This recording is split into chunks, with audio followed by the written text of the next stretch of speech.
এক মহিলা ক্যাবিনেট মন্ত্রী তিনি জানাচ্ছেন যে মৃত্তিকা ভবনে তিনি যে কাজ করতেন, একটি দপ্তর সামলাতেন, তার ফাইল কখনো তার কাছে আসতো না।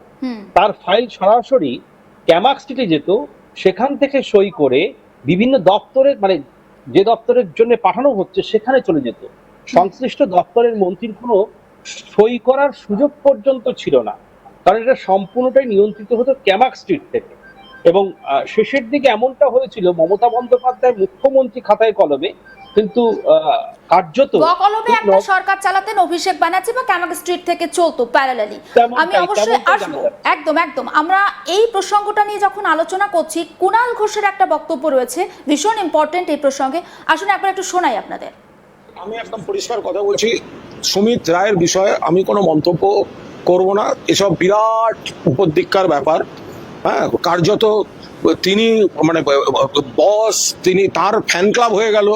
সুমিত রায় ফ্যান ক্লাব, সেই ফেরেবাজগুলো কোথায়, সেগুলোকে একবার পুলিশ কান ধরে টেনে আনো যে সুমিত রায় ফ্যান ক্লাব। আর কি হচ্ছে, সুমিত রায়কে খুশি না থাকলে অভিষেকের টাইম পাওয়া যাবে না। অর্ধেক কর্মীদেরকে হতাশ করা হয়েছে।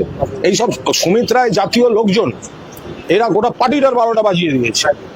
ফলে আমি এসব বিরাট বড় বড় ব্যাপার, আমি সুমিত রায় নিয়ে কোনো মন্তব্য করব না। আমি ওই সেক্রেটারি ফ্যান ক্লাবের ফ্যান ক্লাব বিভিন্ন জেলা থেকে এসে আগে সুমিত দা ওই ফেসবুক পোস্টগুলো দেখুন না, এখন সব সুমিতের জন্মদিন, সুমিতের অমুক, এই সব কটা মিলে ওই জায়গাটাকে পুছিয়েছে। আমি মন্তব্য করা, আমি তৃণমূলের সৈনিক। আমি মমতা বন্দ্যোপাধ্যায়ের সঙ্গে পার্টির যত খারাপ দিন থাকুক, যারাই ছেড়ে যাক, আমাকে দল টিকিট দিয়েছিল, আমি দলের টিকিটে জিতে বিধায়ক হয়েছি, আমি বেইমানি করে চলে যেতে পারবো। কুণাল ঘোষের বক্তব্যটা আপনাদের শোনালাম, সুজয় তুমিও শুনলে, ভীষণ ইন্টারেস্টিং। এই সুমিত রায় নামটা অভিষেক বন্দ্যোপাধ্যায়ের কিন্তু ক্লাসমেট ছিলেন, কিন্তু তারপর আমরা দেখেছি যে অভিষেক ব্যানার্জিকে তিনি স্যার হিসেবে সম্বোধন করতেন। আর অভিষেক ব্যানার্জির অ্যাপয়েন্টমেন্ট পেতে গেলে নাকি সুমিত রায়কে সন্তুষ্ট করতে হতো। কোথাও গিয়ে ওই কৌশিক যেটা বলছিল, আমি কৌশিকের কাছে আসবো, কলমে হয়তো মমতা ব্যানার্জি মুখ্যমন্ত্রী, প্যারালালি কিন্তু রাজ্যটা চালাতেন তাহলে অভিষেক। একেবারে তাই।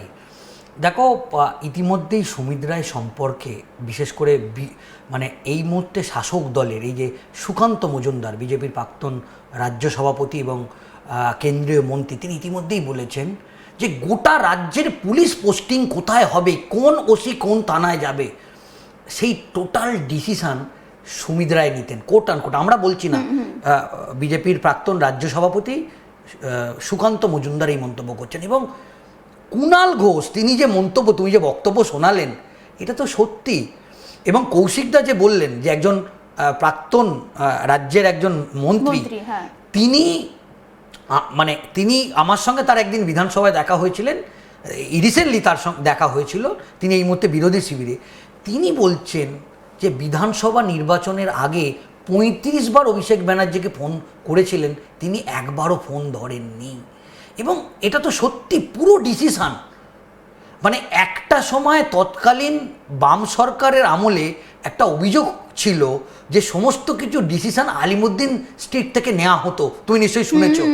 কিন্তু এই 15 বছরের সরকারের আমলে, মানে আমি যদি প্রথম 5 বছর ছেড়ে দিই, শেষ 10 বছর যদি ধরি, পুরোপুরি সিদ্ধান্ত ক্যামাক স্ট্রিট থেকে নেওয়া হয়। বিস্তারিত আরো কৌশিক আরো ভালো বলতে পারবে আমাদের। একদম তাই, আমি কৌশিকের কাছে এই প্রসঙ্গে আসবো। কৌশিক, সুজয় ঠিক যেমনটা বলছে যে, আর আমরাও যেটা নিয়ে আলোচনা করছিলাম, হয়তো মমতা ব্যানার্জি তিনি কলমে রাজ্যের প্রশাসনিক প্রধান ছিলেন, কিন্তু আদতে সরকারটা কিন্তু চালাতেন অভিষেক ব্যানার্জি।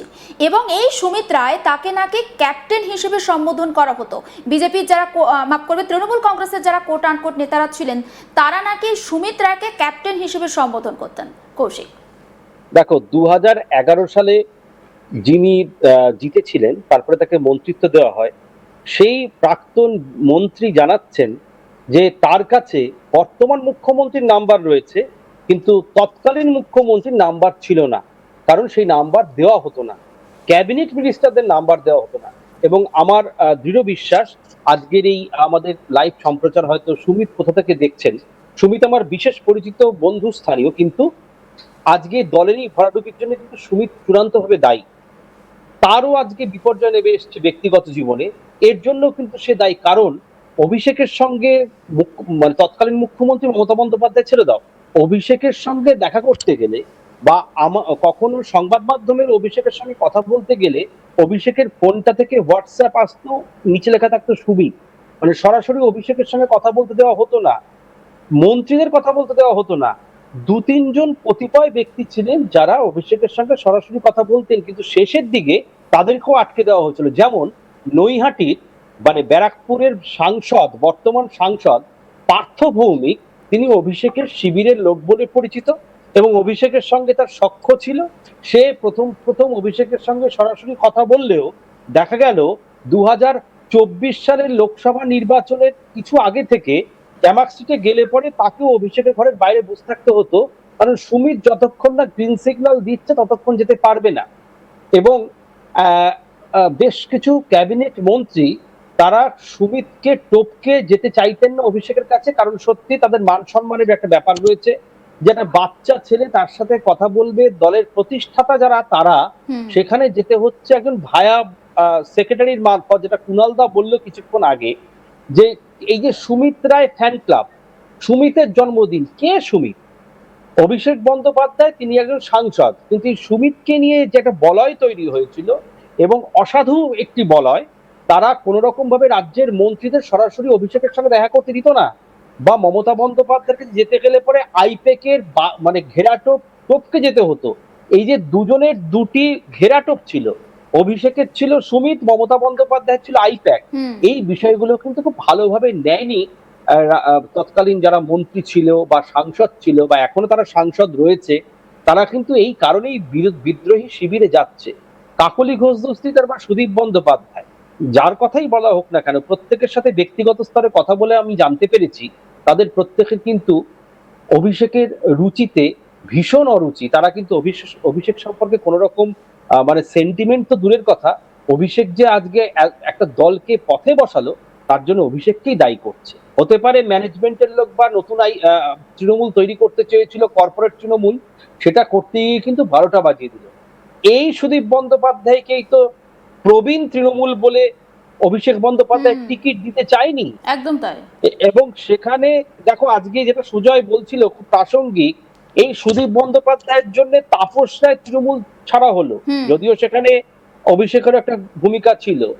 এবং তুমি দেখো আজকে এই মানে শুভেন্দু অধিকারী, তার যে দল ছাড়া তৃণমূল, তার পেছনেও তো অভিষেক বন্দ্যোপাধ্যায়ের অপরিসীম একটা গুরুত্ব রয়েছে। একদম তাই। 2011 সালের ওই 21শে জুলাইয়ের ঘটনা, যুবা তৈরি হওয়া। আজকে তো তৃণমূলের এই অবস্থা হতো না যদি না মমতা বন্দ্যোপাধ্যায় কিন্তু একটা মানে একদম একটা ধাঁচায় বেঁধে তৃণমূলকে এগিয়ে নিয়ে যাচ্ছিলেন। সেখানে হঠাৎ করে অভিষেককে নিয়ে আসা হলো পরিবারতন্ত্র, এবং সবাই সেই সময় যেহেতু মধ্য গগনে তৃণমূল রয়েছে, কেউ ভয় মুখ খুলতে পারেনি। আজকে তৃণমূল পরাস্ত হয়েছে এবং ধ্বংসের মুখোমুখি প্রায়, এখন সবাই কিন্তু বিদ্রোহী হচ্ছে।